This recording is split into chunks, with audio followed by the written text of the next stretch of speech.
વિસ્તારમાં પણ વરસાદી પાણી ઘરમાં ફરી વળ્યા છે, ખેતરોમાં ફરી વળ્યા છે અને લોકો હેરાન પરેશાન થઈ ગયા છે। પાણી ભરાઈ ગયું છે ખાડામાં। અમારા લીંબાજી મશીન અને આ બાજુમાં અમે રહેવા આવ્યા છે, એમને સેફટી અમને આપી છે, એમને આલી છે રહેવાનું। અમારા ક્યાં અમારે પાણી ભરાઈ ગયું છે, અમારે સામાન છે બધું ડૂબાઈ ગયું બધું। જંબુસરના ખાનપુર રોડ વિસ્તારમાં આવેલી લીંબાજીની ચાલી, જે લીંબાજીની ચાલીમાં અંદાજે 30થી 40 જેટલા મકાનો આવ્યા છે। અમે તમને આ જે દ્રશ્ય છે તે દ્રશ્ય બતાવીએ છીએ।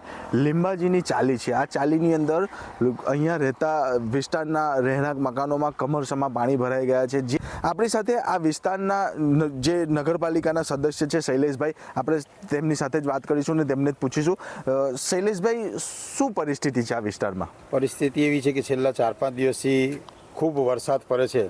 વરસાદને કારણે નીચાણવાળા વિસ્તારમાં ખૂબ મોટા પ્રમાણમાં આગળથી પાણી આવવાના કારણે ખાનપુરી બાગોલ લીંબાજીની ચાલી વાઘેલાવાસમાં લગભગ આશરે 30થી 40 મકાન આવેલા છે, જે મકાનમાં વાઘેલા સમાજના નાગરિકો રહે છે અને ત્યાં એમનો ઘરવકરી સામાનથી માંડીને સદંતર ખૂબ પાણીમાં ખેંચાઈ ગયું હોય અને એ લોકોના કેરસમાના પાણીના કારણે તેઓનું સ્થળાંતર અન્ય બાજુમાં આવેલા 15-20 મકાનો જ પાકા છે, એની અંદર અમે કરાવેલું। ગયેલી તકે જે પણ કંઈ સહાય કરવામાં આવે, મદદરૂપ થાય તેવી અપીલ કરવામાં આવી છે।